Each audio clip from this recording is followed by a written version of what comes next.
Hi, I'm Trevor Maxwell, and what I witnessed at my cousin's engagement party still haunts me. My grandmother sat in the corner, tears streaming down her face, her beautiful silver hair gone shaved down to patchy stubble. Meanwhile, my parents stood by the dessert table, laughing with relatives, phones out, recording it like it was some kind of joke. They called it a harmless prank. They said she wouldn't remember anyway. But here's what they didn't know. I had been documenting everything for months. And when I finally revealed what was really happening behind closed doors, their laughter died in an instant. This isn't just about a bad haircut. This is about dignity, power, and what happens when you push someone quiet too far. Before we begin, drop a comment and let us know where you're watching from. Now, let me show you how their cruelty unraveled. Before we jump back in, tell us where you're tuning in from, and if this story touches you, make sure you're subscribed, because tomorrow, I've saved something extra special for you. The champagne glasses clinked too loudly in the banquet hall, each toast echoing off marble floors like tiny explosions of forced celebration. Silverwood Estate, they called it. One of those venues that charged by the hour and made you feel like royalty for exactly as long as your credit card allowed. My cousin Stephanie was getting engaged to some investment banker whose name I could never remember. And naturally, the entire family had turned out in their finest clothes, their brightest smiles, their sharpest tongues. I stood near the entrance, adjusting my tie for the third time, watching the controlled chaos unfold. Aunts hugged with air kisses. Uncles compared golf handicaps. My younger cousins huddled around their phones, probably live streaming the whole thing to people who cared even less than they did. The DJ played something smooth and forgettable, background noise for background people living background lives.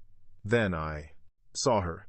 Grandma Rose sat alone in the far corner of the room, tucked beside a potted fern like an afterthought, like decor someone forgot to remove. She wore her Sunday best, a lavender dress she'd probably ironed 3 times that morning, the one with the little pearl buttons she always struggled with because of her arthritis. But something was wrong. Terribly, horrifically wrong. Her hair was gone. Not styled short, not trimmed. Gone.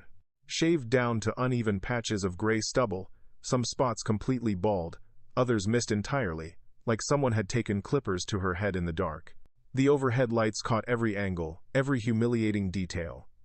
She sat perfectly still, hands folded in her lap, staring straight ahead at nothing. My stomach dropped. I started walking toward her, weaving through clusters of relatives who didn't notice, didn't care, didn't even glance her way. Halfway across the room, I heard it. Laughter. Sharp, loud, unrestrained. I turned toward the sound. My parents stood by the dessert table with my Uncle Raymond and Aunt Claire, all 4 of them doubled over, phones out, shoulders shaking.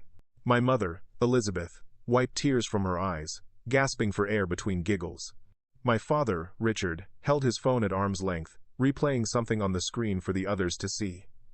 "Oh my God. You have to watch this part again," my mother said, tapping the screen. When she realized what was happening, her face, Richard, her face. They erupted again. Aunt Claire actually slapped the table, nearly knocking over a champagne flute. Uncle Raymond shook his head, grinning. "You two are terrible, absolutely terrible." "It's harmless," my father said, shrugging, still smiling. "She won't even remember it tomorrow. Might as well have some fun." I froze mid-step. The room blurred around me. The music, the chatter, the clinking glasses, it all faded into a dull roar. All I could hear was that laughter. All I could see was my grandmother, sitting alone, humiliated, while the people who were supposed to protect her turned her pain into entertainment. I forced myself to keep moving, one foot in front of the other. When I reached her, I knelt down beside her chair. "Grandma," I said softly. She didn't turn. Her hands trembled slightly in her lap. Up close, I could see the red marks on her scalp where the clippers had pressed too hard, small nicks where the blade had caught skin. "Grandma, it's me, Trevor." Her eyes shifted, just barely, landing on my face. Recognition flickered, then faded. "They said it would be funny," she whispered. Her voice was so small, so broken. "They said everyone would laugh." "Who said that?" "Your mother, your father. They said I looked like a grandmother from an old movie. Too old-fashioned. They wanted to modernize me." She touched her head lightly, wincing. I didn't want them to. I told them no. But they said it was just for fun. Just for the party. My jaw clenched so hard I thought my teeth might crack. I took her hand gently. "Stay right here, okay? I'm going to fix this." She nodded, but I wasn't sure she understood. I stood up and walked straight toward my parents. They were still laughing, still replaying the video. My mother noticed me first. Her smile faltered just slightly. "Trevor, honey, you're here. Did you see Grandma's new look? Your father thought it would be hilarious if we gave her a little makeover before the party. You shaved her head." My father waved dismissively. "Oh, come on, don't be so serious. It's just hair. It'll grow back. Besides, she doesn't even know what's happening half the time. She told you no." My mother's expression shifted, just a flicker of defensiveness. "She says no to everything. We can't just let her walk around looking like she's stuck in 1952. We were doing her a favor." "A favor," I repeated, letting the word hang in the air like smoke. "Yes," my father said firmly. "And frankly, Trevor, you could stand to lighten up a little. This is a party. Everyone's having a good time except you." I looked at both of them, really looked at them, and something inside me that had been bending for years finally snapped. Not with noise, not with drama. Just quietly, cleanly, like a bone breaking under too much weight. "Did you record it?" I asked. My mother blinked. "What? The video you're watching. Did you record the whole thing?" My father glanced at his phone confused. "Well, yeah. It's funny. We were going to post it later." "Why?" I nodded slowly. Just wanted to make sure. Before either of them could respond, I turned and walked away. Not toward the exit. Toward the DJ booth. The young guy manning the equipment looked up as I approached, pulling one headphone off his ear. "Hey man, what's up?" "I need you to play something for me," I said. "And I need the mic." He hesitated. I don't know if..." I pulled out my wallet and handed him $200 bills. 5 minutes. That's all I need." He looked at the cash, then at me, then pocketed the money and handed me the microphone. "It's your funeral, man." I walked to the center of the dance floor as the music faded. Every conversation in the room gradually died as people turned to look at me, confused, curious, annoyed. My parents stared from across the room, my mother's face already tightening with suspicion. I raised the microphone. My hand didn't shake. My voice didn't waver. "Good evening, everyone. I'm Trevor Maxwell. And I need to tell you all something important. Something that happened right before this party started. Something my parents thought was funny enough to record and share." The room went completely silent. My grandmother, Rose, is sitting over there in the corner. Some of you might have noticed her hair looks different tonight. That's because about 2 hours ago, my parents held her down and shaved her head against her will while she begged them to stop. They recorded it. They laughed about it. And they were planning to post it online for entertainment. Gasps rippled through the crowd. Heads turned toward my parents, toward my grandmother. My mother's face went white. My father took a step forward, mouth opening to speak. But I wasn't done. "This isn't the first time. This is just the first time any of you are seeing it. And before this night is over, you're all going to know exactly who my parents really are." The microphone felt like a weapon in my hand. Every eye in Silverwood Estate was on me now, the weight of their attention pressing against my chest like a physical force. My mother moved first, cutting through the crowd with sharp, determined steps, her face a mask of barely controlled fury. "Trevor, put that down right now," she hissed, loud enough for the front tables to hear. "You're making a scene." "That's the point, Mom." My father joined her, his expression darker, more dangerous. He'd always been the enforcer in our family, the one who ended arguments with silence and a look that made you question whether speaking up was worth the consequences. But tonight, I'd already crossed that line. There was no going back. "You're embarrassing this entire family," he said, voice low and controlled. "Whatever point you think you're making, you've made it. Now give me the microphone and we'll discuss this privately." I took a step back, keeping the mic raised. "No. We're done with private. We're done with sweeping things under the rug. Everyone here needs to hear this." My cousin Stephanie appeared beside my parents, her face flushed with anger and confusion. "Trevor, this is my engagement party. Whatever family drama you're dealing with, can it please wait?" It's about Grandma Rose, I said, loud enough for everyone to hear. It's about how she's been treated. And no, Stephanie, it can't wait. The DJ, sensing the tension, kept the music off. The silence was suffocating. I could hear people shifting in their chairs, whispering to each other, pulling out their phones. Some were probably recording. Good. Let them. Preparing and narrating this story took us a lot of time, so if you are enjoying it, subscribe to our channel. It means a lot to us. Now, back to the story. I turned toward the crowd again. How many of you have actually talked to Grandma Rose tonight? How many of you even said hello? A few uncomfortable glances. No hands raised. No one spoke. She's been sitting in that corner for 40 minutes. Alone. Humiliated. And not one person thought to check on her. I paused, letting that sink in. But that's not surprising, is it? Because checking on her would mean admitting something's wrong. And this family doesn't like admitting things are wrong. My Uncle Raymond stepped forward, trying to play mediator. Trevor, son, I think you're overreacting. Your parents were just having a little fun. Fun? I cut him off. You think shaving an elderly woman's head against her will is fun? He faltered. Well, when you put it like that.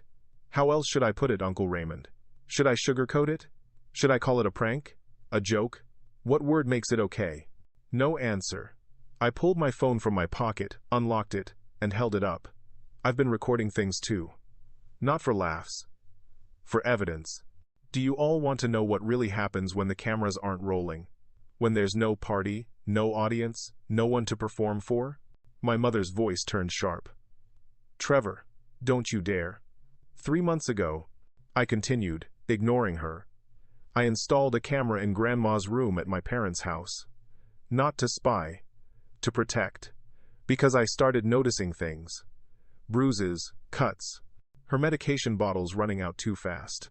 Her confusion getting worse even though her doctors said she was stable. The crowd shifted. Uncomfortable murmurs spread like wildfire. I have footage of my mother screaming at her for forgetting where she put her glasses. I have audio of my father threatening to put her in a home where she'll really have something to cry about if she didn't stop being difficult.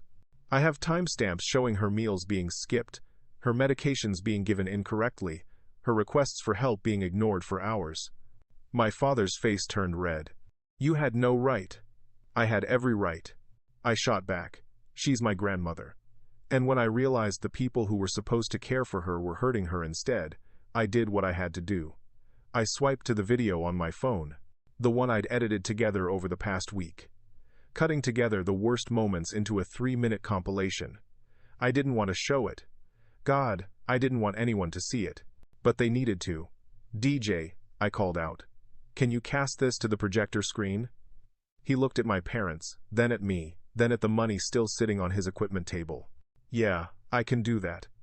Moments later, the video appeared on the massive screen behind the head table, right where Stephanie and her fiancé's engagement photos had been displayed just minutes before. The room went silent again, but this time it was different. This time, it was the kind of silence that came before something shattered. The video played. My grandmother, sitting on the edge of her bed, asking quietly if someone could help her to the bathroom. My mother's voice, off camera, sharp and irritated. You just went an hour ago, hold it. Cut to another clip. Grandma Rose at the kitchen table, hands shaking as she tried to open a pill bottle. My father walking past, not stopping. Figure it out yourself. I'm busy. Another clip. Grandma crying softly in her room, touching a framed photo of my late grandfather. My mother's voice from the hallway. Oh, stop being dramatic. He's been dead for 5 years. Get over it. And then, the final clip, the one from this morning. My parents leading Grandma Rose into the bathroom, setting her down in a chair, pulling out clippers. Her voice, small and scared. Please don't. I like my hair. Please. My mother's laugh. Oh, Rose, relax. It's just hair. You'll look better. Trust me. The sound of the clippers turning on. Grandma Rose's hands gripping the armrests. No, Elizabeth, please. Hold her head still, Richard. The video ended. The screen went black. For a moment, no one moved. No one breathed. Then, chaos. Voices erupted from every corner of the room. Shouts, gasps, accusations. Aunt Claire stood up, pointing at my mother. Elizabeth, what the hell is wrong with you? Uncle Raymond turned to my father. Richard, you can't treat her like that. Stephanie was crying, her fiancé looking around like he'd walked into a nightmare he didn't sign up for. Other relatives pulled out their phones, some calling people, others already typing furiously, probably posting about this on every social media platform they had. My mother's face cycled through shock, rage, and something close to panic. That video is edited. It's taken out of context. Trevor's been angry with us for months. This is revenge. Context? Someone shouted from the back. What context makes that okay? My father tried a different approach, stepping toward me with his hands raised like he was calming a wild animal. Son, you're upset. I understand. But you're blowing this way out of proportion. We've been under a lot of stress taking care of her. You volunteered to take care of her, I said coldly. You told the whole family you wanted her living with you. You said it would be an honor, and then you turned her into your punching bag. We never hit her, my mother snapped defensively. You didn't have to. I pointed toward the corner where Grandma Rose still sat, now surrounded by several relatives who'd finally gotten up to check on her. Look at her. Really look at what you've done. For the first time, my mother's facade cracked, just slightly. Her eyes flickered toward Grandma Rose, and for half a second, I saw something that might have been shame, but it disappeared as quickly as it came, replaced by defiance. You've ruined everything, she said quietly, venomously. Your cousin's party, our reputation, this family. I met her gaze without flinching. No, Mom. You did that all by yourself. I just made sure everyone finally saw it. The walk from the center of the banquet hall to where Grandma Rose sat felt like crossing a battlefield. People moved out of my way without a word, their faces painted with shock, disgust, and something worse, pity. Not for my grandmother, for me. For being the one who had to expose this. For being the one who couldn't stay quiet anymore. By the time I reached her, Aunt Claire and two of my older cousins, Melissa and Jordan, had pulled chairs around her, forming a protective barrier. Aunt Claire held Grandma's hand, speaking in soft, soothing tones, but Grandma wasn't responding. She just stared straight ahead, that same vacant look she'd had when I first arrived. I knelt down in front of her again, the same spot I'd occupied 20 minutes ago, back when I thought I could fix this quietly. Before I realized quiet hadn't worked. Quiet had never worked. Grandma Rose, I said gently. It's Trevor. I'm right here. Her eyes shifted toward me, slowly, like she was pulling herself back from somewhere far away. Trevor, she repeated, her voice barely a whisper. Did I do something wrong? My throat tightened. No, you didn't do anything wrong. Then why is everyone upset? Why is everyone looking at me? Aunt Claire squeezed her hand. They're not upset with you, Rose. They're upset about what happened to you. Grandma touched her head again, fingers trembling over the stubble. My hair. I don't understand why they did this. I told them I didn't want to. I told them it was mine. Her voice cracked. It was mine. I had to look away for a moment. The weight of it, the rawness in her voice, threatened to undo the careful control I'd maintained since taking that microphone.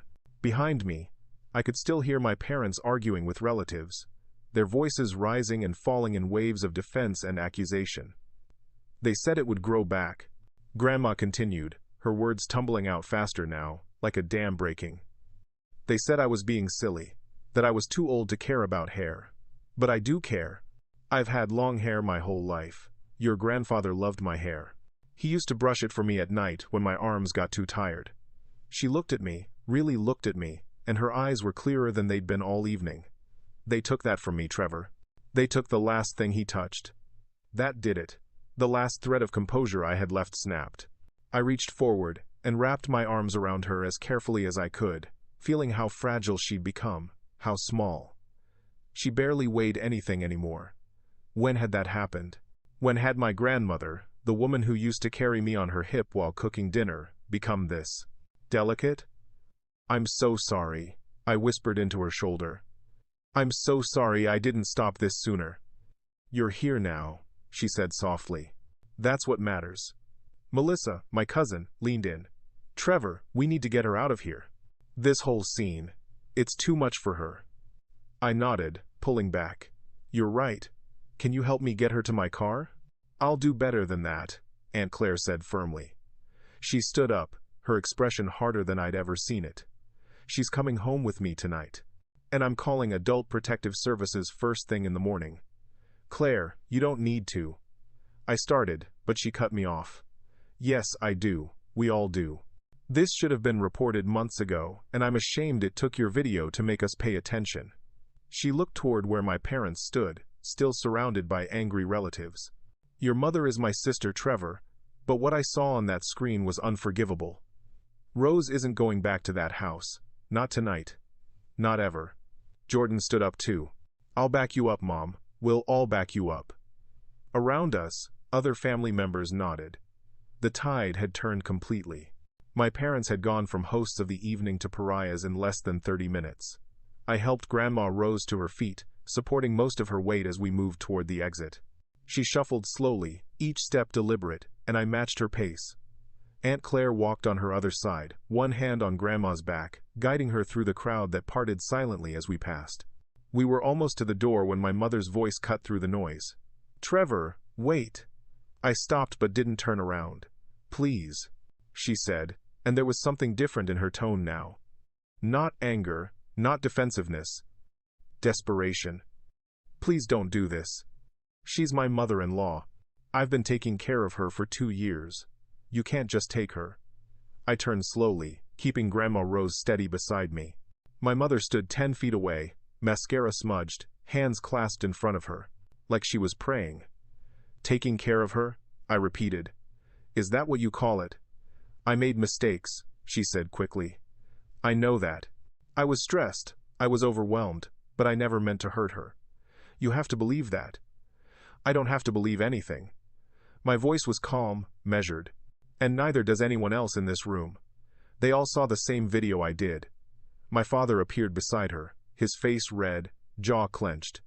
You're going to regret this, Trevor. When the lawyers get involved, when we show that you invaded our privacy, recorded us without consent. In our state, only one party needs to consent to recording. I interrupted. I looked it up. And since Grandma Rose is the one who lived in that house, and since I had her verbal permission, everything I recorded is perfectly legal. I paused. I also made copies. Multiple copies. Stored in multiple locations. So if you're thinking about trying to make them disappear, don't bother. His mouth snapped shut. Trevor, my mother tried again, her voice breaking. She's family. We're family. Don't tear us apart like this. I looked at her, really looked at her, and felt nothing. No anger, no sadness. Just a vast, echoing emptiness where love used to be. You tore us apart the moment you decided your convenience was more important than her dignity, I said quietly. I'm just making sure everyone knows it. I turned back toward the door, guiding Grandma Rose forward. Aunt Claire followed, and behind us, I heard the shuffle of several other relatives joining our exit. The family was fracturing in real time, lines being drawn, sides being chosen. As we stepped out into the cool evening air, away from the lights and the chaos and the suffocating weight of that banquet hall, Grandma Rose took a deep breath. Where are we going? She asked. Somewhere safe, I told her. Somewhere they can't hurt you anymore. She nodded, leaning heavier against me. Okay, I trust you, Trevor. Those 4 words, I trust you, Trevor, hit me harder than anything else that night. Because trust was what my parents had broken. Trust was what I was trying to rebuild. And trust, I realized as I helped my grandmother into Aunt Claire's car, was going to be the foundation of everything that came next. Behind us, through the glass doors of Silverwood Estate, I could see my parents standing alone in the center of the emptying room, surrounded by abandoned champagne glasses and half-eaten cake, finally experiencing the isolation they'd inflicted on someone else. The car door closed. The engine started. And as we pulled away from that place, I made a silent promise. This wasn't over. Not by a long shot. If they thought one video and one public confrontation were the end of it, they were wrong. I was just getting started. The next morning came too fast and too slow at the same time. I'd spent the night at Aunt Claire's house, sleeping on her couch, checking on Grandma Rose every few hours. She'd slept fitfully, waking up confused, asking where she was, why her head felt cold. Each time, I'd sit beside her bed and remind her gently. Each time, I watched her remember, watched the humiliation wash over her face again like it was happening for the first time. By 7 in the morning, my phone had exploded. 63 missed calls, over 200 text messages. The family group chat, which had been silent for months, was now a war zone of accusations, defenses, and demands for explanations. I scrolled through them with my coffee, my jaw tight, reading each message with clinical detachment. My mother, Trevor, we need to talk immediately. What you did last night was unacceptable. My father, you've made a huge mistake. Call me back now. Uncle Raymond, I don't know what to think anymore. That video, was it real, all of it? Cousin Melissa, I'm with you, Trevor. What they did was evil. Stephanie, you ruined my engagement party. I'll never forgive you for this. I set the phone down and rubbed my eyes. The exhaustion was bone deep, but there was something else underneath it. Relief. After months of carrying this secret, months of documenting and planning, and wondering if I was overreacting, the truth was finally out. I wasn't alone anymore. Aunt Claire came downstairs, already dressed, her expression determined. I called Adult Protective Services. They're sending someone out this afternoon to interview Rose and review your evidence. I nodded. Good. Thank you. I also called a lawyer. She continued, pouring herself coffee. Friend of mine, does elder law. She said what your parents did could constitute elder abuse, possibly criminal charges depending on what else we find. There's more, I said quietly. The videos I showed last night were just the highlights.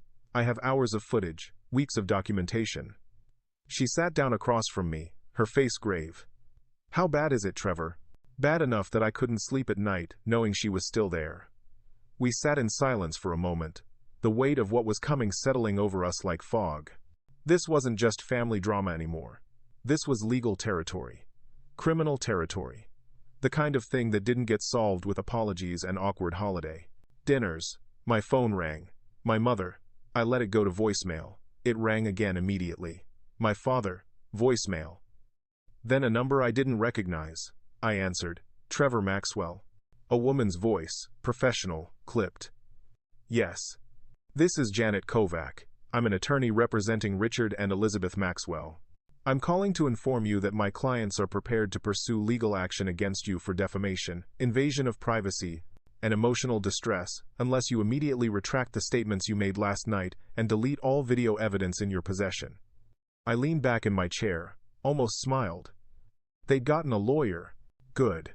That meant they were scared. Miss Kovac, I appreciate the call, but I'm not retracting anything. The videos are factual, unedited, except for length, and recorded legally.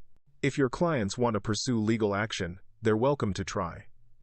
Mr. Maxwell, I don't think you understand the seriousness of... No, I don't think you understand, I interrupted. Your clients committed elder abuse. I have documentation spanning 3 months. I have medical records showing unexplained injuries. I have pharmacy records showing medication mismanagement. And as of this morning, Adult Protective Services is involved. So, unless you want your clients facing criminal charges on top of civil liability, I suggest you advise them to cooperate rather than threaten. Silence on the other end. Then, carefully, I'll relay your message to my clients. You do that. I hung up. Aunt Claire was staring at me. That was cold. That was necessary. By noon, my parents showed up. I watched from the upstairs window as their car pulled into Aunt Claire's driveway, both of them getting out. My mother's face hidden behind oversized sunglasses. My father's jaw set in that familiar expression of barely controlled anger. Aunt Claire met them at the door before they could knock. I came down the stairs slowly, staying back, watching. She's not here for you, Aunt Claire said firmly, blocking the doorway. Rose is under my care now, and she's not going anywhere near you until the authorities have finished their investigation. My mother's voice cracked. Claire, please, she's family. We just want to talk to her. To apologize. Apologize. I stepped forward into view. You mean damage control? My father's eyes locked onto me, and I saw something dangerous flash across his face. You had no right to air our private family matters in public like that. And you had no right to abuse an elderly woman in your care, I shot back. But here we are, We didn't abuse anyone. My mother insisted, her voice rising. We made mistakes, yes, but abuse is a very serious accusation, Trevor. You're destroying our reputation over what, Mom? Over you shaving Grandma's head against her will? Over you withholding her medication? Over you screaming at her for being confused? Which part should I have kept quiet about? My father took a step forward. Aunt Claire immediately moved to block him. Richard, don't. He's my son, my father said, but his voice was shaking now, anger mixing with something else. Fear, maybe. He's throwing away our entire relationship over a misunderstanding. It's not a misunderstanding when it's recorded, I said. It's not a misunderstanding when there are witnesses. It's not a misunderstanding when Grandma Rose told me herself, in her own words, that she begged you to stop and you didn't. My mother pulled off her sunglasses, and I saw that she'd been crying. Her eyes were red, swollen. I never wanted to hurt her. You have to believe that. I was overwhelmed. Taking care of someone with memory issues, it's harder than you think. Then you should have asked for help, Aunt Claire interjected. You should have told the family you were struggling. Instead, you isolated her. You kept us away. And you turned your stress into cruelty. We're going to fight this, my father said, his voice hardening again. We're going to prove that you manipulated that footage, that you coached her, that this whole thing is a vendetta because we didn't give you money for your business last year. I blinked. My business? You think this is about money? What else would it be about? He gestured wildly. You've always been resentful, always thought you were better than us, and now you're using your grandmother as a weapon. Something in me went very still, very cold. Get off this property, I said quietly. Trevor, my mother started. Get off this property right now, or I'm calling the police and filing a restraining order. My father laughed, but it was bitter, hollow. You can't keep us from our family. Watch me. Aunt Claire stepped back inside and opened the door wider, revealing the police officer standing in the hallway. He'd arrived 20 minutes ago, part of the APS investigation. My parents hadn't seen him. Folks, the officer said calmly, I think it's time you left. My mother's face went white. My father's mouth opened, then closed. They looked at each other, then at me, then back at the officer. This isn't over, my father said, but his voice had lost its edge. Yeah, I replied. It's really not. They left. We watched their car pull away, tires crunching on gravel. When they were gone, Aunt Claire let out a long breath. That went better than I expected, she said. They'll be back, I said. With more lawyers, more threats. They're not going to let this go quietly. Neither are we. Upstairs, I heard Grandma Rose calling out softly. I took the stairs 2 at a time, found her sitting up in bed, looking around with that confused expression I'd come to know so well. Trevor? She said. Did I hear your father? I sat on the edge of the bed. He was here. But he's gone now. Is he angry with me? No, Grandma. He's not angry with you. He's angry with me. She reached for my hand, her fingers cold and thin. You stood up for me. Of course I did.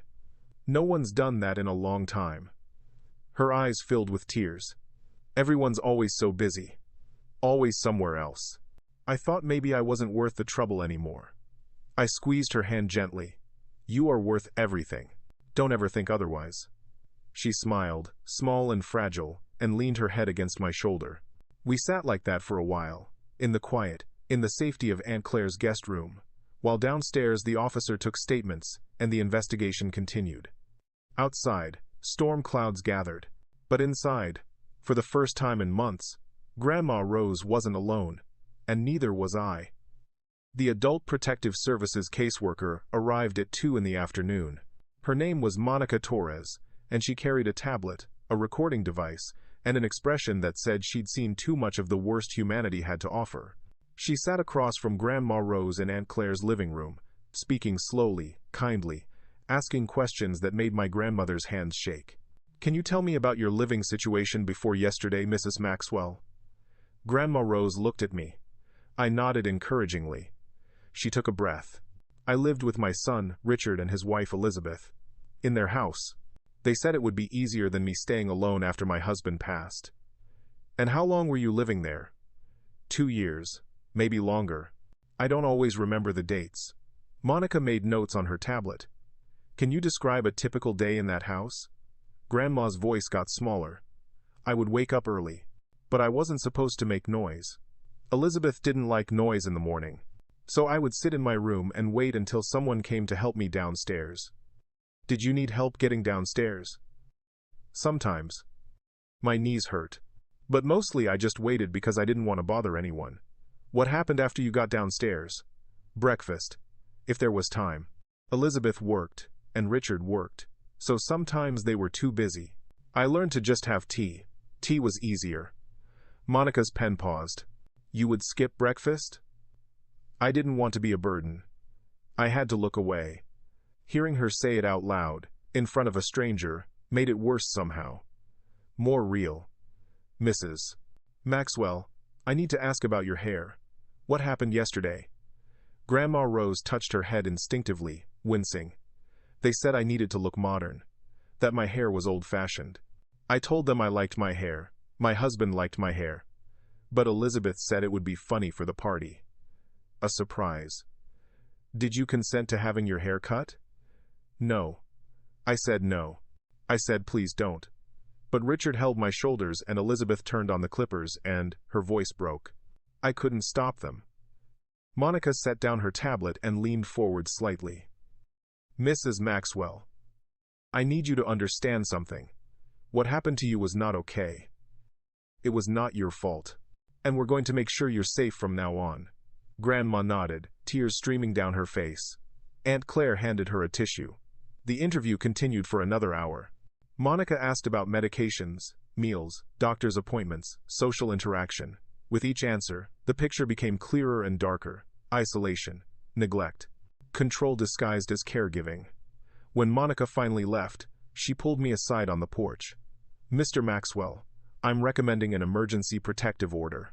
Your parents will not be allowed contact with your grandmother pending a full investigation. I'm also forwarding my report to the district attorney's office. Based on what I've seen and heard today, there's grounds for criminal charges. My stomach tightened. How long will this take? Investigations like this can take weeks, sometimes months. But the protective order will be in place within 48 hours. She paused. I have to tell you, the video evidence you collected is extremely compelling.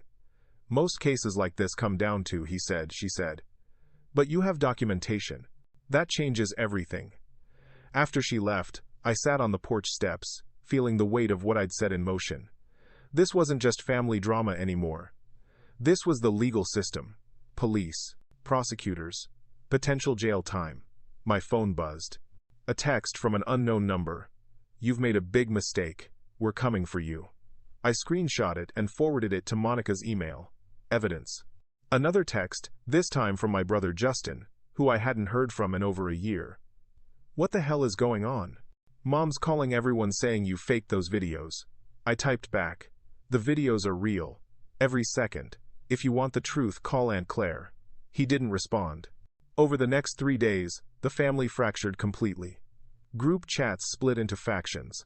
Some relatives blocked my parents. Others blocked me. Stephanie uninvited me from her wedding. Uncle Raymond posted a long Facebook message about rushing to judgment and not knowing both sides. Cousin Jordan fired back in the comments with screenshots from the videos. The local news picked up the story. Not with names, thankfully. But the outline was there. Family dispute over elder care leads to viral video controversy. My parents hired a PR firm. They released a statement through their lawyer calling the videos selectively edited and claiming I had mental health issues that made me unreliable.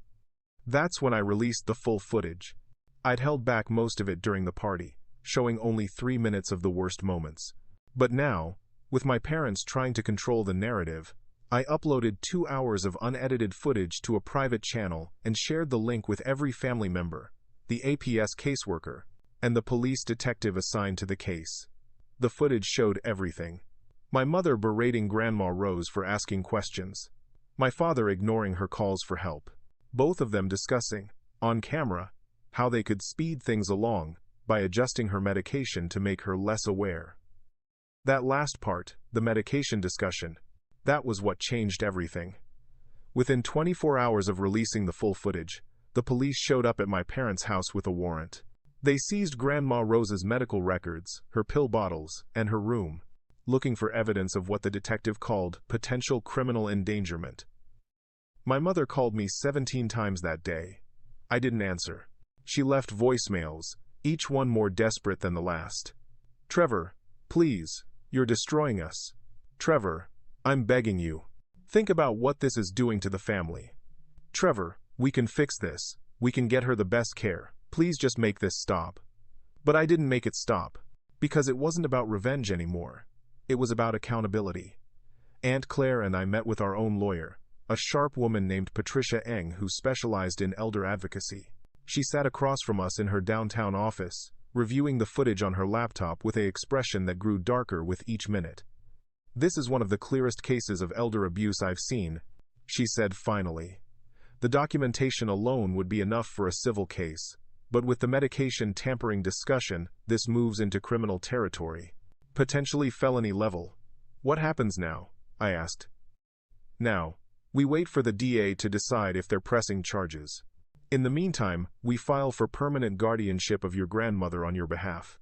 Given the evidence, I don't see any judge denying it. And my parents? If they fight the guardianship, they'll have to answer a lot of uncomfortable questions under oath. Most lawyers would advise them to settle quietly. She closed her laptop. But based on their behavior so far, I'm guessing they won't go quietly. She was right. 2 days later, my parents filed an emergency petition claiming I had kidnapped Grandma Rose and was holding her against her will. They demanded immediate return of their dependent family member and accused Aunt Claire of conspiracy. The hearing was scheduled for the following week. Patricia assured me we'd win, that the evidence was overwhelming, but the nights leading up to it were the longest of my life. I spent them sitting with Grandma Rose, watching old movies, helping her remember stories about my grandfather, about holidays when the family was whole, about a time before everything fell apart. Do you think they'll make me go back? She asked one night, her voice small in the darkness. No, I said firmly. I promise you, that's never going to happen.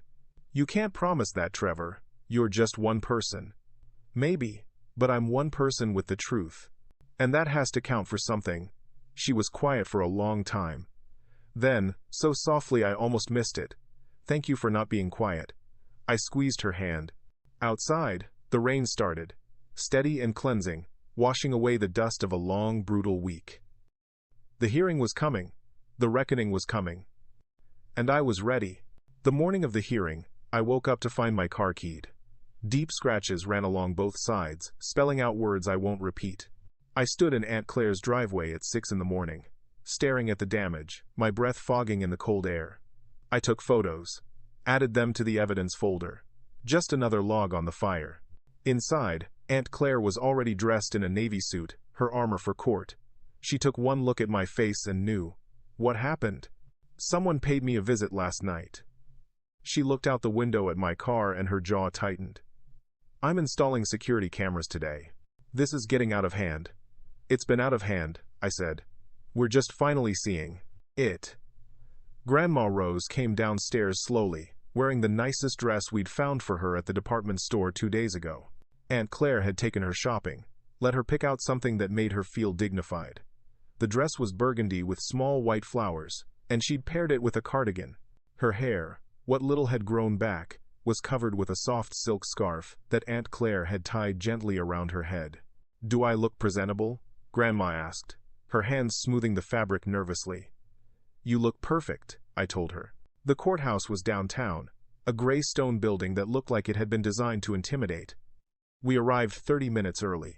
Patricia met us at the entrance, briefcase in hand, her expression all business. They're already here, she said quietly. Showed up an hour ago with 3 lawyers and a briefcase full of documents. 3 lawyers? Aunt Claire raised an eyebrow. They're not messing around, but neither are we. Patricia handed me a folder. This is everything we're submitting today. Medical records, APS report, police statements, and a sworn affidavit from Rose's primary care physician stating she's mentally competent to express her wishes. We walked through security and made our way to the family court wing. The hallways smelled like floor polish and old paper. My parents were already seated on a bench outside the courtroom, flanked by their legal team. My mother looked smaller than I remembered, hunched in her seat, hands clutched around her purse. My father sat rigid, jaw clenched, staring straight ahead.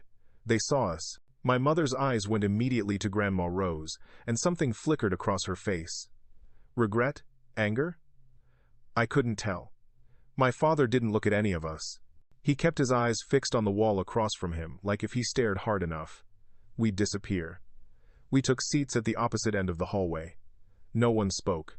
The silence was thick, oppressive, broken only by the occasional click of Patricia's pen and the distant sound of other cases being called. At 9 sharp, the bailiff opened the doors. Maxwell guardianship hearing, Judge Catherine Reeves presiding. The courtroom was smaller than I expected. Wood-paneled walls, fluorescent lights, a judge's bench that seemed too large for the space. We filed in, my parents and their lawyers on one side, us on the other. The judge entered, a woman in her 60s with silver hair and eyes that missed nothing. "Be seated," she said, settling into her chair. "I've reviewed the emergency petition filed by Richard and Elizabeth Maxwell regarding Rose Maxwell. I've also reviewed the counter-petition for guardianship filed by Trevor Maxwell. This is a lot of documentation for an emergency hearing." One of my parents' lawyers stood, a man in an expensive suit with perfect teeth. "Your Honor, Gregory Brennan representing the petitioners. Our clients are deeply concerned about the welfare of Rose Maxwell, who was removed from their care without proper procedure and is currently being held by individuals who may not have her best interests at heart." Judge Reeves looked at him over her glasses. "Held? That's a strong word, Counselor." "Your Honor, Mrs. Rose Maxwell is elderly and suffers from memory impairment. She's vulnerable to manipulation and coercion. We believe she's been influenced to make statements against our clients that don't reflect the reality of her care situation." Patricia stood. "Your Honor," Patricia Eng for the respondent. "I'd like to submit video evidence that directly contradicts counsel's characterization." "I've seen the video that was circulated at a family event," Judge Reeves said. "Is this the same footage?" "This is extended footage, Your Honor. 2 hours of unedited recordings showing the day-to-day treatment of Mrs. Rose Maxwell, while under the care of the petitioners." Judge Reeves nodded. "Bailiff, set up the screen." What followed was the most excruciating 30 minutes of my life. The courtroom watched in silence as the footage played. My mother yelling at Grandma Rose for forgetting where she put her reading glasses. My father ignoring her requests for help getting to the bathroom.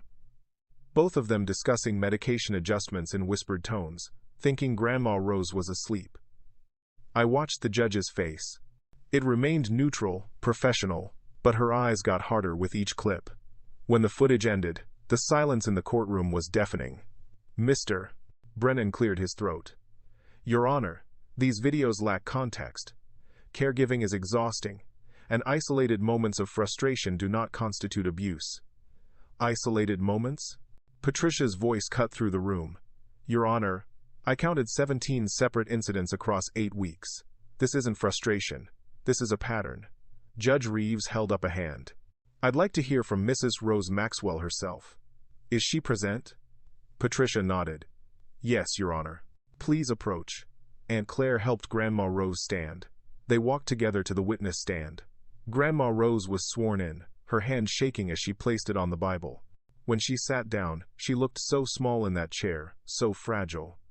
Judge Reeves spoke gently. "Mrs. Maxwell, I need to ask you some questions. Do you understand why you're here today?" Grandma Rose nodded. "They want to take me back."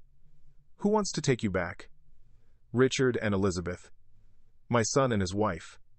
Do you want to go back to their house?" The question hung in the air. Grandma Rose's hands gripped the armrests of the chair. She looked at my parents, then at me, then back at the judge. "No," she said quietly. "I don't want to go back. Can you tell me why?" "Because I'm afraid." Her voice cracked. "I'm afraid they'll be angry with me for what Trevor showed everyone. I'm afraid they'll punish me. I'm afraid they'll..." She touched her head, where the scarf covered her stubble. "I'm afraid they'll hurt me again." My mother made a sound, a choked sob. My father put a hand on her arm, silencing her. Judge Reeves leaned forward slightly. "Mrs. Maxwell, has anyone told you to say these things?" "No, ma'am." Has anyone threatened you or pressured you? No, ma'am. Trevor asked me to tell the truth, that's all. And what is the truth? Grandma Rose took a shaky breath. The truth is I haven't felt safe in 2 years. The truth is I was scared every day. The truth is I thought maybe I deserved it because I was old and forgetful and a burden. But Trevor, her voice strengthened just a little. Trevor made me remember that I matter, that I'm still a person, that what they did was wrong. Judge Reeves sat back. Thank you, Mrs. Maxwell. You may step down. Aunt Claire helped her back to our side. Grandma Rose was crying silently, and I handed her a tissue, my own throat tight. Mr. Brennan tried to recover.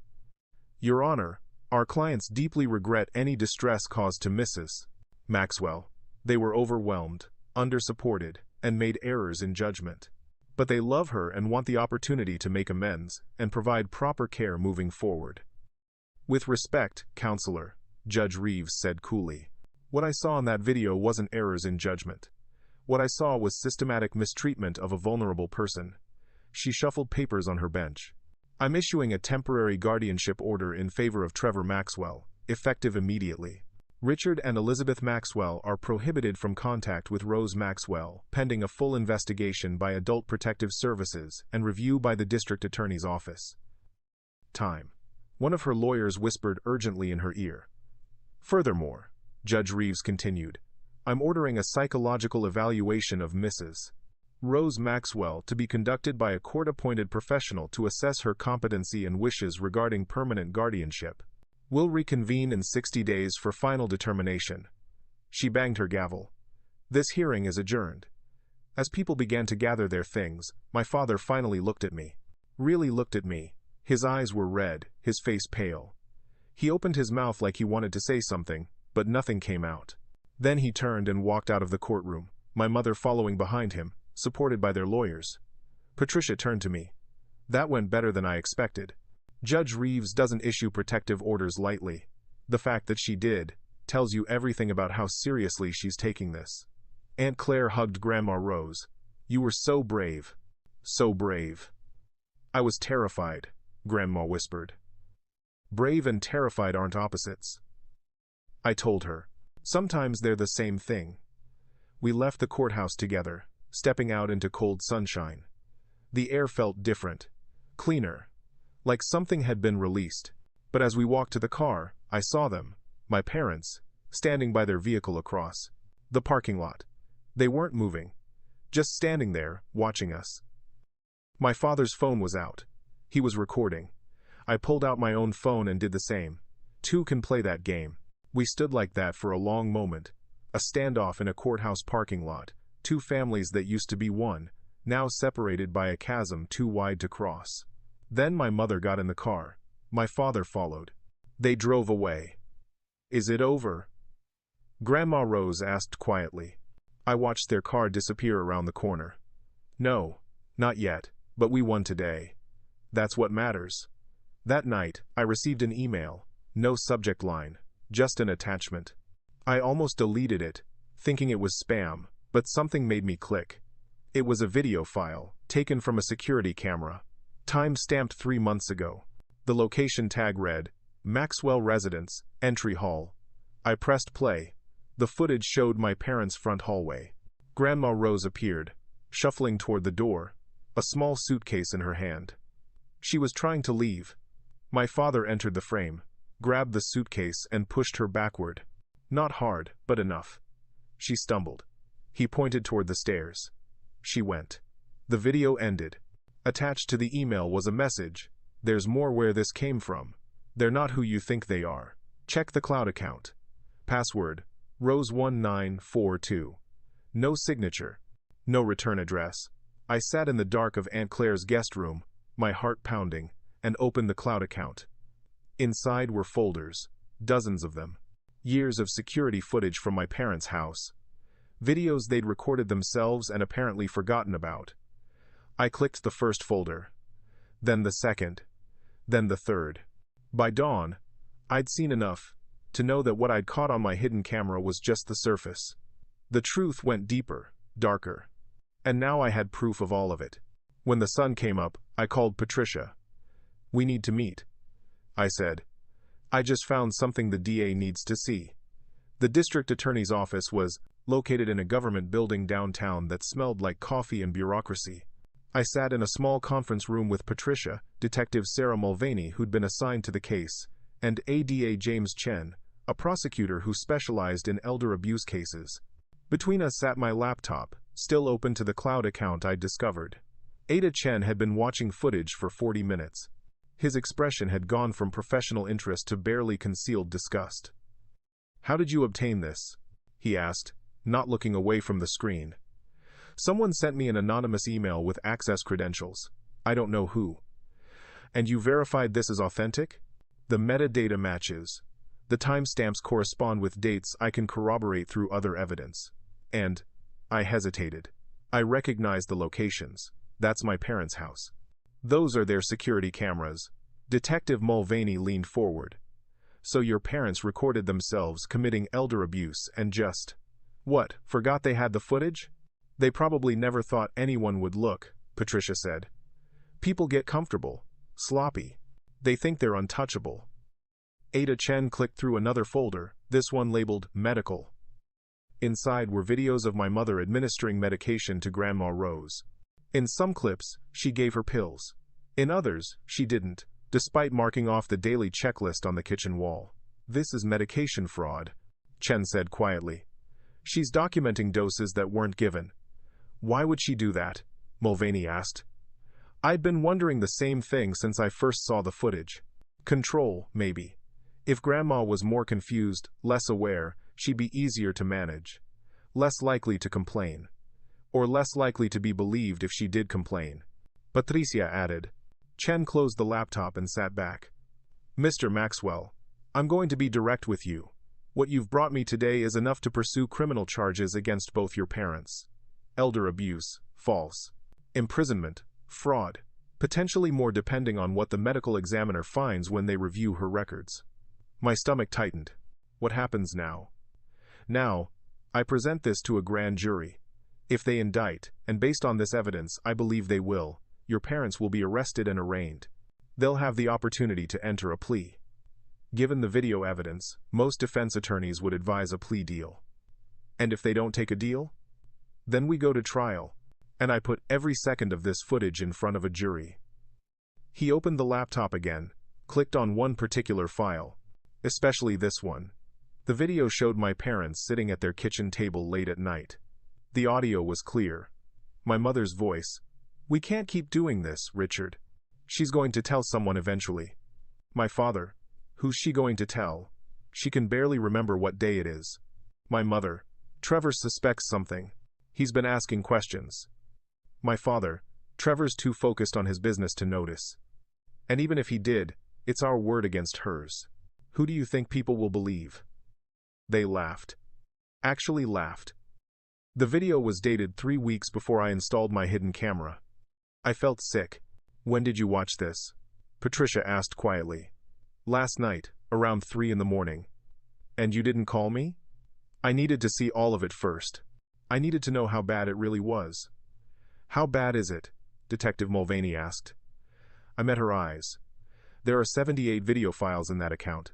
I've watched 63 of them. Every single one shows some form of abuse, neglect, or manipulation. This wasn't a few bad days. This was systematic, planned. They knew exactly what they were doing." The room went quiet. Outside, phones rang distantly. Footsteps echoed in the hallway. Normal sounds in a building where abnormal things were discussed every day. ADA Chen stood. "I'm moving forward with charges. Detective, I'll need you to coordinate with the forensics team to authenticate this footage. Patricia, keep your client close. When the arrest warrant is issued, the media will likely get wind of this." "Already on it," Patricia said. 3 days later, I was having breakfast with Grandma Rose when Aunt Claire's doorbell rang. Through the window, I saw 2 police cars parked on the street. My chest tightened, but then I saw Detective Mulvaney walking up the path, her face neutral. Aunt Claire answered the door. "Detective. Morning. I wanted to give you a heads up before you saw it on the news. Arrest warrants were issued this morning for Richard and Elizabeth Maxwell. They were taken into custody an hour ago." The words hit like a physical blow. I'd known this was coming. I'd pushed for this. But hearing it said out loud made it real in a way nothing else had. "What are the charges?" I asked, coming to the door. Mulvaney pulled out a small notebook. 3 counts of elder abuse, 2 counts of false imprisonment, fraud, and criminal conspiracy. Bail was set at $50,000 each. They posted it within an hour. So they're out? For now. But they're barred from leaving the state, and the protective order remains in effect. She put the notebook away. The arraignment is scheduled for next week. You don't have to be there, but you can if you want. I looked back at Grandma Rose, who sat at the kitchen table with her tea, unaware of the conversation happening at the door. Will she have to testify? Possibly. Depends on whether they take a plea. If they do, we can spare her the trial. After Mulvaney left, I sat down across from Grandma Rose. She looked up from her tea, sensing something had shifted. "What's wrong?" she asked. "Nothing's wrong. Actually, something's right." I took her hand. "The people who hurt you are going to face consequences, real ones. Legal ones." She was quiet for a moment, processing. Then, softly, "Will I have to see them?" "Not if you don't want to. I promise." She nodded slowly. "Good. I don't think I could look at them anymore." The arraignment happened on a Tuesday morning. I went alone, sitting in the back of the courtroom, watching my parents stand before the judge. They pleaded not guilty. Their lawyer gave a statement about fighting the charges vigorously. The whole thing took less than 15 minutes. As they were let out, my mother looked back and found me in the crowd. Our eyes met.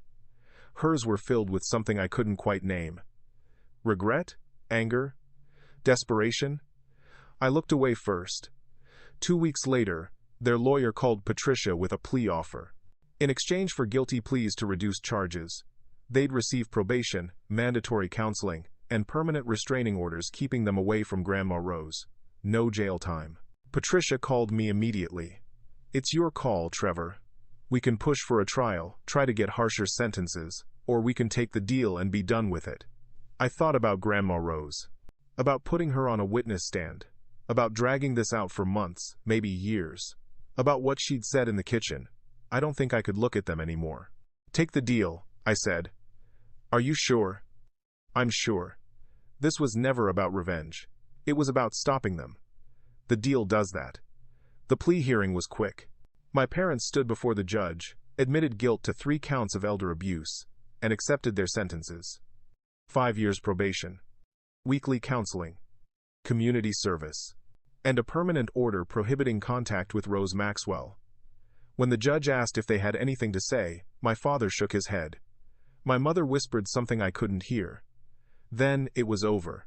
Outside the courthouse, reporters were waiting. I gave a brief statement, thanking the DA's office and Adult Protective Services, emphasizing that this case wasn't unique, that elder abuse happened every day in homes across the country, that people needed to pay attention.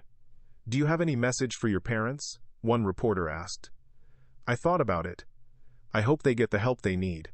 And I hope they understand that loving someone means protecting them, not controlling them. That night, I finalized the guardianship paperwork. Grandma Rose was officially under my care, with Aunt Claire as co-guardian.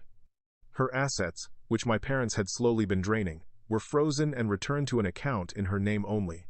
We found a small assisted living community on the outskirts of the city, a place with gardens and art classes and a staff that actually seemed to care. Grandma Rose toured it with me and Aunt Claire, walking slowly through the bright hallways, peeking into the common areas. "It's nice," she said finally. "It feels safe." "That's because it is," I told her. A week later, we moved her in. Her room had a large window overlooking a pond where ducks gathered every morning. We hung photos of my grandfather, of family from before everything fell apart, of moments worth remembering. As I helped her unpack, she picked up a small frame from the box. It was a photo from her wedding day. Her hair long and dark, my grandfather looking at her like she was the only person in the world. "He would be proud of you," she said quietly, not looking at me. "Grandpa?" "Yes. For standing up. For not staying quiet." She set the photo on her nightstand. "I'm proud of you too." I had to turn away, blinking hard. "I should have done it sooner." "You did it when you could. That's what matters." That evening, as I prepared to leave, She walked me to the door. The hallway was quiet, other residents settling in for the night. She hugged me, properly, for the first time since all of this began. "Thank you for giving me my life back," she whispered. I drove home through sunset streets, the sky painted in oranges and purples. My phone buzzed. A text from Aunt Claire. She's already making friends. She joined the book club. I smiled. Real, genuine, for the first time in what felt like forever. Justice, I realized, wasn't always about punishment. Sometimes it was just about giving someone back their dignity, their choice, their voice. And sometimes, that was enough. 6 months later, I stood in the doorway of Grandma Rose's room at Willowbrook Gardens, watching her laugh with 3 other residents over a card game I didn't understand. Her hair had grown back, silver and soft, reaching just past her ears now. She wore it without scarves, without shame, and sometimes she even let the activities coordinator style it with little clips. She looked up and saw me, her face brightening. "Trevor, you're early. Thought I'd surprise you," I said, stepping inside. "Who's winning?" "Margaret," Grandma said, gesturing to the woman across from her. "She cheats, but we let her, because she brings the good cookies." Margaret winked at me. "Your grandmother's a terrible liar. She's the one winning." They laughed, and the sound filled something in me I hadn't realized was empty. This was what normal looked like, what safety sounded like. After the game ended and her friends left for dinner, Grandma Rose and I walked the garden path together. The ducks were out, gliding across the pond in lazy circles. She moved slower than she used to, but steadier, more confident. "I joined the art class," she said, pointing toward the community building. "We're painting landscapes next week. I haven't painted since your grandfather, and I went to that class in the mountains 40 years ago." "That's wonderful." "I'm terrible at it," she admitted with a smile. "But that's not the point, is it? The point is I get to try." We sat on a bench overlooking the water. The evening air was cool, comfortable. She took my hand, her fingers warmer than they used to be. "I heard from Aunt Claire," she said quietly. "She told me your mother tried to send a letter. I'd known this was coming." "She did. The court forwarded it to Patricia. It was an apology, sort of." "Did you read it?" "I did. And I was quiet for a moment, watching the ducks. It said all the right words. "Sorry, regret, didn't mean to hurt you." "But words are easy, Grandma. It's the actions that matter." She nodded slowly. "Do you think you'll ever forgive them?" "I don't know. Maybe someday. But forgiveness doesn't mean forgetting, and it definitely doesn't mean letting them back in." "Good," she said firmly. "Because I don't want them back." I know that probably sounds cruel. It's not cruel. It's boundaries. It's protecting yourself. There's nothing cruel about that. We sat in comfortable silence, watching the sky turn pink and orange. Other residents passed by, waving, calling out greetings. Grandma Rose waved back, comfortable, belonging. "You know what I think about sometimes?" she said eventually. "That party. When they shaved my hair. I was so humiliated, Trevor. I wanted to disappear. I thought that moment would define the rest of my life. But it didn't. No. Because you wouldn't let it." She turned to look at me. "You took the worst thing that ever happened to me and turned it into the moment everything changed. The moment I got free." My throat tightened. "I just did what anyone should have done. But you're the only one who did." She squeezed my hand. "Most people stay quiet. They see things that are wrong, and they convince themselves it's not their place to speak up. But you spoke up, even when it cost you your family." "I didn't lose my family," I said. "I lost people who were hurting someone I love. That's not the same thing." She smiled, her eyes shining. "You're right. And you gained something too, didn't you? Real family. The kind that shows up." I thought about Aunt Claire, who'd opened her home without hesitation. About Cousin Jordan and Melissa, who'd stood beside me when others turned away. About Patricia, who'd fought harder than any lawyer needed to. About the staff here at Willowbrook, who treated Grandma Rose like she mattered. "Yeah," I said. "I did." As the sun finally set and the evening lights came on around the garden, we walked back inside together. At her door, she hugged me, properly, the way she used to when I was young and thought the world was simple. "Thank you," she whispered, "for remembering that I was still here." I drove home that night with the windows down, letting the cool air clear my head. My phone buzzed with a text from Aunt Claire. "Dinner next week? Rose wants to cook her famous lasagna." I smiled and typed back, "Wouldn't miss it." The last 6 months hadn't been easy. There had been therapy sessions, legal paperwork, family members who stopped speaking to me, holidays spent with smaller, quieter gatherings. But there had also been Grandma Rose's laughter, her painting attempts, her new friendships, her peace. Some people inherit money. Some inherit houses or businesses, or family names they're supposed to live up to. I inherited something different. I inherited the responsibility to speak up when no one else would. To stand up when it was easier to sit down, to choose what's right over what's comfortable. And in return, I got to watch my grandmother become herself again. That night, as I lay in bed scrolling through photos on my phone, I found one from that awful party. Someone had captured the moment before everything exploded, when Grandma Rose sat alone in the corner, her head freshly shaved, her hands folded in her lap. I almost deleted it. But then I didn't, because that photo was a reminder, not of the cruelty, but of the moment I chose to act, the moment I decided that silence was no longer an option. I saved it in a folder labeled "Why It Mattered." Then I turned off the light and slept better than I had in years. Because some battles aren't about winning or losing. They're about making sure the people who can't fight for themselves know that someone will. And I would, every single time. Up next, you've got 2 more standout stories right on your screen. If this one hit the mark, you won't want to pass these up. Just click and check them out. And don't forget to subscribe and turn on the notification bell, so you don't miss any upload from us.